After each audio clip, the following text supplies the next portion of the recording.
Hi friends, red movie మంచి collection అయితే రాబడుతుంది. ఈ సంక్రాంతి సీజన్లో హిట్ సంపాదించుకున్న మూవీలలో అంటే హిట్ అయితే క్రాక్ మంచి బ్లాక్ బస్టర్ హిట్ అయింది. ఆ తర్వాత స్థానం రెడ్ మూవీకి.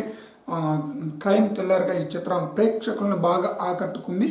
రామ్ యొక్క డబుల్ యాక్షన్ ప్రేక్షకులను కూడా బ్రహ్మాండంగా ఆకట్టుకుంది. అయితే ఈ సంక్రాంతి సీజన్కి హిట్ అయిన చిత్రంలో రెడ్ మూవీ కూడా ఉండటం పెద్ద విశేషం. అయితే 8వ రోజు కూడా కలెక్షన్ పరంగా కొంచెం పెద్దగా ఏమాత్రం జోరైతే తగ్గలేదు, బాగానే ఉంది. కలెక్షన్ కొంచెం అయితే తగ్గింది అనుకోవాలంటే తగ్గింది, ఎందుకంటే వర్కింగ్ డే కాబట్టి కలెక్షన్ కొంతవరకు అయితే తగ్గింది.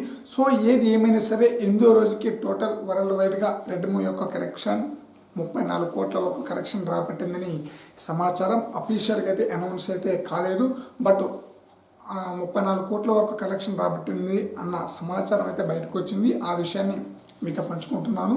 ఇక రాను రెడ్ మూవీ ఎలాంటి కలెక్షన్ రాబడుతుందో చూడాలి. అయితే రామ్ డిఫరెంట్ స్టోరీలతో దూసుకుపోతున్నాడు. ఆల్రెడీ స్మార్ట్ శంకర్ కూడా స్టోరీలకు డిఫరెంట్ స్టోరీ, అలాగే రెడ్ మూవీ కూడా డిఫరెంట్ స్టోరీ అవటం వలన ప్రేక్షకులను బాగా ఆకట్టుకుంది.